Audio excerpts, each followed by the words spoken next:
Ito, para sa mga umiinom ng metformin, para sa maintenance drugs, sa mga may diabetes.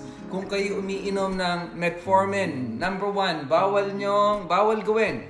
Bawal uminom ng alcohol. Kasi ang alcohol interact sa metformin at pagka nag-interact siya, lalakas ang epekto ng metformin at maglilid ito sa hypoglycemia. Magkakaroon kayo ng risk ng hypoglycemia. Number 2, bawal din ito.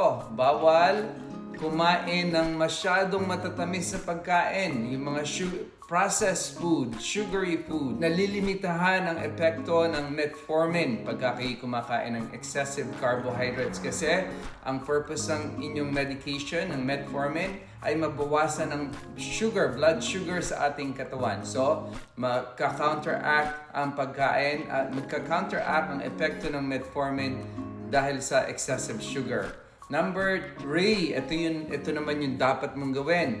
Pagka umiinom kayo ng metformin, ask your doctor na kung pwede kayong bigyan ng vitamin B12 supplement.